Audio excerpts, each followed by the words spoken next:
जय हिंद दोस्तों। अगर आप आईपीओ के लिए अप्लाई करते हो तो दो आईपीओ एक साथ आपके सामने हैं। एक तो है टाटा कैपिटल का आईपीओ और दूसरा है दोस्तों एलजी इलेक्ट्रॉनिक्स का आईपीओ। और दोनों ही आईपीओ का जो साइज है दोस्तों, बहुत अच्छा साइज यहाँ पे है। तो जिन लोगों को शिकायत रहती है कि वो आईपीओ के लिए अप्लाई तो करते हैं लेकिन उन्हें अलॉटमेंट नहीं मिलता है, तो यहाँ पे प्रोबेबिलिटी है ज़्यादा से ज़्यादा लोगों को अलॉटमेंट मिलने की, क्योंकि आईपीओ के साइज यहाँ पे दोस्तों बहुत बढ़िया है। काफ़ी टाइम बाद में जो है दोस्तों इतना अच्छा साइज जो है आईपीओ का देखने के लिए मिला है। अब बात करेंगे इस वीडियो में रैंकिंग की, कि अगर हमारे पास में दोनों आईपीओ की जगह एक ही आईपीओ में निवेश करने का अगर पैसा है तो हम कौन से आईपीओ को प्रीफर कर सकते हैं। मैं आपको दोस्तों सारी बातें इस वीडियो में समझाऊंगा और बाकी जो भी आप अपना डिसीजन ले, अपना रिस्क अपने एनालिसिस के बेसिस के ऊपर ले। ठीक है, तो चलिए शुरुआत करते हैं इस वीडियो की। तो दोस्तों हम यहाँ पे जानेंगे, सबसे पहले जो रैंकिंग हम डिसाइड करेंगे वो according to sector, according to financials, GMP के अकॉर्डिंग अलॉटमेंट के चांसेस किसमें बढ़िया है वो, और पीयर कंपैरिजन के अकॉर्डिंग वैल्यूएशंस किसके बढ़िया है। तो ये 5 फैक्टर हम यहाँ पे देखने वाले हैं। तो सबसे पहले अगर बात करें दोस्तों सेक्टर की, तो देखिए एलजी इलेक्ट्रॉनिक्स का नाम आपने सुना होगा। खुद के घर पे या अपने रिश्तेदारों दोस्तों के घर पे कभी ना कभी कोई ना कोई प्रोडक्ट आपने एलजी इलेक्ट्रॉनिक्स का आई होप देखा होगा, है ना। ये क्या करते हैं, मैन्युफैक्चरिंग करते हैं, सेल करते हैं ये प्रोडक्ट। जो टीवी हो गया, रेफ्रिजरेटर हो गया, वॉशिंग मशीन हो गया, एयर कंडीशनर हो गया, है ना। और इनकी जो भी आफ्टर सेल्स एंड सर्विस है वो कंप्लीट काम जो है ये कंपनी प्रोवाइड करती है। कौन? LG electronics India limited. तो इसका सेक्टर कौन सा है? Consumer electronics. नेक्स्ट दोस्तों बात करें टाटा कैपिटल की, तो टाटा कैपिटल एक दोस्तों नॉन बैंकिंग फाइनेंशियल कंपनी, मतलब एनबीएफसी। इसका काम क्या है? लोन देने का काम है ना। बैंक भी लोन देते हैं, ये भी लोन देते हैं, है ना। अब ये उन लोगों को लोन भी दे देते हैं जिनको बैंक लोन नहीं देता है। तो यहाँ पे बेसिकली अगर देखा जाए तो पर्सनल लोन हो गया, बिजनेस लोन हो गया, होम लोन हो गया, व्हीकल लोन हो गया, इस तरीके के जो सारे लोन है ना ये कंपनी यहाँ पे प्रोवाइड करती है। तो अगर हम यहाँ पे सेक्टर देखें, रोज़मर्रा की डेली लाइफ की यूज़ में जो आने वाली चीज़ें हैं वो ये कंपनी बनाती है ना। आफ्टर सेल एंड सर्विस सारा काम ये देखती है। बाकी लोन की बात करें तो ये कंपनी लोन प्रोवाइड करती है। अगर कुछ खरीदना है, हमें ईएमआई वगैरह कुछ करनी है तो ये कंपनी आपकी हेल्प कर देगी। मतलब कुल मिला के अगर देखा जाए ना तो यहाँ पे दोनों ही कंपनियों का काम बहुत बढ़िया है। इसमें किसी भी तरीके का कोई भी डाउट यहाँ पे नहीं है। ठीक है, तो सेक्टर दोनों ही अच्छे हैं, दोनों ही बढ़िया है ना। तो सेक्टर वाइज कोई भी इशू नहीं है, दोनों सेक्टर डिमांडिंग भी है और कंटिन्यू चलने वाले भी है। नेक्स्ट बात करें दोस्तों फाइनेंशियल्स के अकॉर्डिंग, तो फाइनेंशियल अगर हम यहाँ पे देखें तो जो LG electronic India private limited, इसके फाइनेंशियल अगर हम यहाँ पे देखें तो आप देख सकते हो इसके जो असेट है साल दर साल यहाँ पे बढ़िया बढ़ते हुए नज़र आ रहे हैं। यहाँ पे आपको कमी दिख रही होगी, है ना। लेकिन ये डिविडेंड डिक्लेयर किया तो उस वजह से ये कमी यहाँ पे आपको देखने के लिए मिल रही है, क्योंकि कंपनी जो है दोस्तों डेट फ्री है। जब कंपनी डेट फ्री है तो ऑब्वियस बात है पैसे डिविडेंड के रूप में तो दे ही देगी कंपनी, है ना। टोटल इनकम आप देख सकते हो साल दर साल बढ़िया बढ़ी है, अच्छे से कोई इशू नहीं है। प्रॉफिट आफ्टर टैक्स आप देखो वो भी साल दर साल दोस्तों ग्रो कर रहा है। बाकी रिजर्व एंड सरप्लस अगर आप देखो ये भी लगातार बढ़ ही रहा है, बोरोइंग कंपनी के ऊपर है नहीं। तो फाइनेंशियली वाई अगर हम कंपनी देखें तो फाइनेंशियली कंपनी बहुत बढ़िया है यहाँ पे, है ना। आरओसी आप देख लो 42.91% के करीब, क्या बात है। पेट मार्जिन देख लो 8.95%, एबिटा मार्जिन देख लो 12.76%, प्राइस टू बुक भी यहाँ पे 13.04 का है। तो फाइनेंशियली कंपनी अच्छी है। नेक्स्ट बात करें हम टाटा कैपिटल के बारे में, तो टाटा कैपिटल के भी आप असेट देख सकते हो दोस्तों साल दर साल लगातार बढ़ रहे हैं। टोटल इनकम आप कंपनी की देखो बहुत बढ़िया, मतलब यहाँ पे ग्रो हो रही है कंपनी। प्रॉफिट आफ्टर टैक्स आप देख सकते हो ये लगातार बढ़ रहा है कंपनी का। प्रॉफिट मार्जिन आप देखो 13.5%, बहुत ही बढ़िया। और रिजर्व एंड सरप्लस की अगर बात करें दोस्तों तो बढ़िया है, रिजर्व एंड सरप्लस भी दोस्तों साल दर साल बढ़ ही रहे हैं। टोटल बोरोइंग की अगर बात करें तो वो भी कंपनी के ऊपर ज़बरदस्त तरीके से बढ़ रही है ना। तो बोरोइंग यहाँ पे ऐसे कंपनियों पे देखें नो डाउट बोरोइंग तो होती है, लेकिन ये थोड़ी ज़रूरत से ज़्यादा ही लग रही है, क्योंकि डेट टू इक्विटी यहाँ पे 6.60 आ रहा है ना। आरओई देखें तो आरओई भी यहाँ पे 12.6% के करीब ही है। आरओई भी यहाँ पे कम नज़र आ रहा है अगर हम इसके कंपैरिजन में बात करें तो एलजी इलेक्ट्रॉनिक्स के कंपैरिजन में बात करें तो। ठीक है, और प्राइस टू बुक यहाँ पे 4.10 का है। तो अगर फाइनेंशियली हम देखें तो फाइनेंशियली हमें ज़्यादा बढ़िया जो नज़र आ रही है यहाँ पे वो एलजी इलेक्ट्रॉनिक्स। ऐसा नहीं कि ये मतलब फाइनेंशियली वीक है, इसके भी फाइनेंशियल अच्छे हैं, लेकिन इसके कंपैरिजन में एलजी इलेक्ट्रॉनिक्स के फाइनेंशियल बहुत बढ़िया है। और सबसे अच्छी बात है कंपनी डेट फ्री है।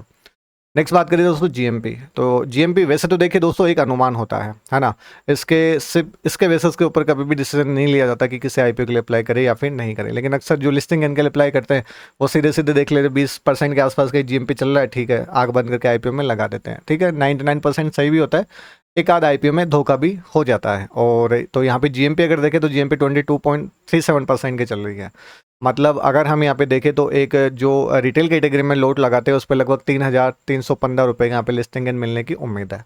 वहीं बात करें टाटा कैपिटल का आईपीओ तो उसकी जीएमपी बहुत ही वीक चल रही है, 2.3% के करीब यहाँ पे जीएमपी चल रही है। मतलब एक रिटेल कैटेगरी में जो लोट है दोस्तों उस पर 345 रुपये के करीब यहाँ पे लिस्टिंग इन मिल सकता है। तो जीएमपी के अकॉर्डिंग देखें तो एलजी इलेक्ट्रॉनिक्स ने यहाँ पे धूम मचा रखी है। आप देखिए दोस्तों, बात करेंगे हम यहाँ पे अलॉटमेंट के चांसेस के बारे में। अब अलॉटमेंट के चांसेस जानना भी बेहद ज़्यादा ज़रूरी है, क्योंकि देखिए दोस्तों ज़्यादा बड़ा साइज होगा, ऑब्वियस बात है अलॉटमेंट के चांसेस वहाँ पे बढ़िया होंगे। तो एलजी इलेक्ट्रॉनिक्स का जो आईपीओ है दोस्तों अपने पास में वो 11,607.01 करोड़ का है। और वहीं बात करें दोस्तों हम टाटा कैपिटल के आईपीओ की तो 15,511.87 करोड़ का है। तो अगर साइज देखें तो साइज अपने पास में टाटा कैपिटल के आईपीओ की बड़ी है ना।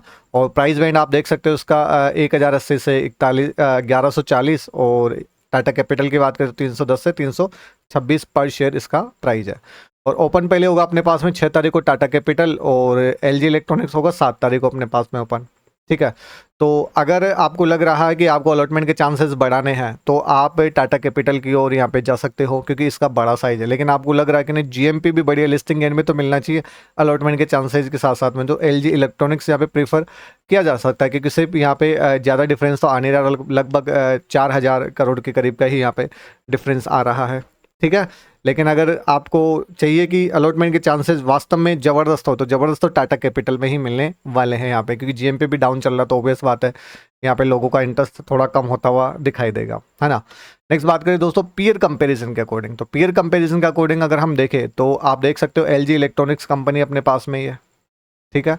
तो इसका जो ईपीएस है दोस्तों 32.46 का है, और पी अगर देखें तो 35.12 का निकल के आता है। हेवल्स इसके पीयर में है, इसका पी आपने देख रहे हो ईपीएस 23.49 का है, और पी निकल के आता है 64.14 का। फिर वोल्टास है 25.43 का इसका ईपीएस है, और जो इसका पी है 52.68 का आ रहा है। वर्लपूल की अगर बात करें तो इसका ईपीएस दोस्तों 28.3 का है, और अगर पी की बात करें तो 43.53 का आता है। ब्लू स्टार आप देख लो 28.76 इसका ईपीएस है, और अगर बात करें पी की तो 65.59 का इसका पी निकल के आता है।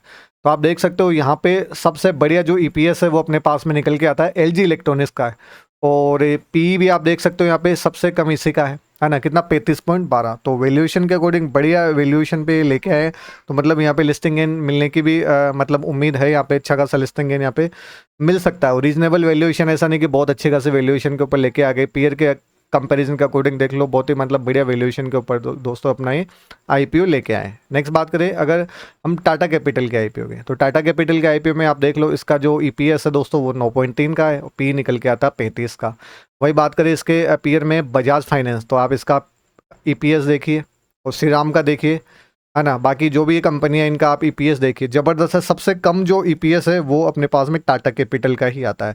तो भाई सेक्टर में जो कंपनियां हैं, है ना, उनके अकॉर्डिंग भी अगर हम देखें तो कंपटीशन है सभी सेक्टर में। अगर बात करें हम यहाँ पे जो एलजी इलेक्ट्रॉनिक्स है उसमें भी कंपटीशन है नो डाउट, लेकिन बढ़िया ईपीएस यहाँ पे कंपनी दे रही है, पी बढ़िया मतलब निकल के आ रहा है, और कंपनी की मार्केट वैल्यू भी अच्छी है। तो कहीं ना कहीं हम तो ऐसी कंपनी प्रीफर करेंगे ना जहाँ मतलब अपना पैसा ठीक है अच्छे से बन के आए, भले ही मतलब जस्ट डबल नहीं हो, लेकिन यहाँ पे ग्रोथ की उम्मीद तो की जा सकती है ना। वही बात करें टाटा कैपिटल की, तो इसके पीयर के कंपैरिजन के अकॉर्डिंग आप देखो सबसे कम पी जो ईपीएस है दोस्तों इसी का है ना। और पी अगर देखो तो पी करीब करीब आप देख लो मतलब दूसरे नंबर के ऊपर इसी का आ रहा है ना। बजाज फाइनेंस का 37.8 निकल के आ रहा है, और इसका पी 35 निकल के आ रहा है।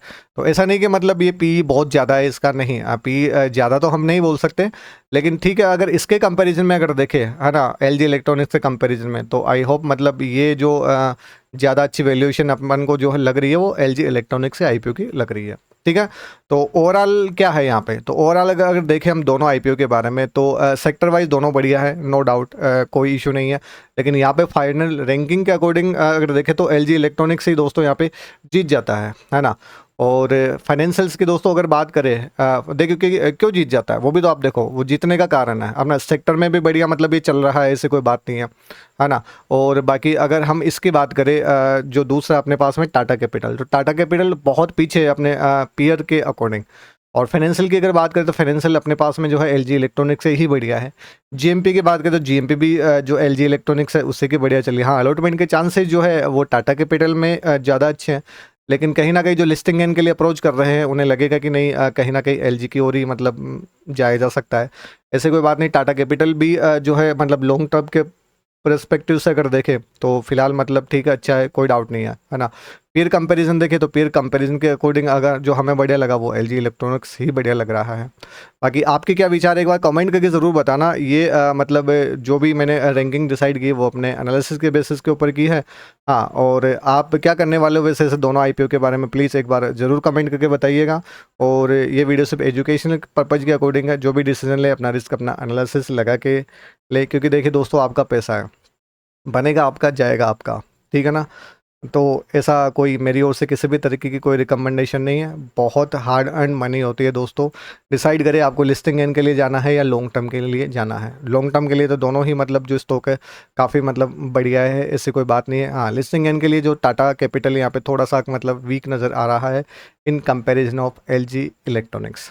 आई होप दोस्तों वीडियो में दी गई जानकारी आपको अच्छी लगी होगी। वीडियो में दी गई जानकारी अच्छी लगी तो प्लीज़ चैनल को सब्सक्राइब कीजिएगा और ऐसा कमेंट जरूर कीजिएगा।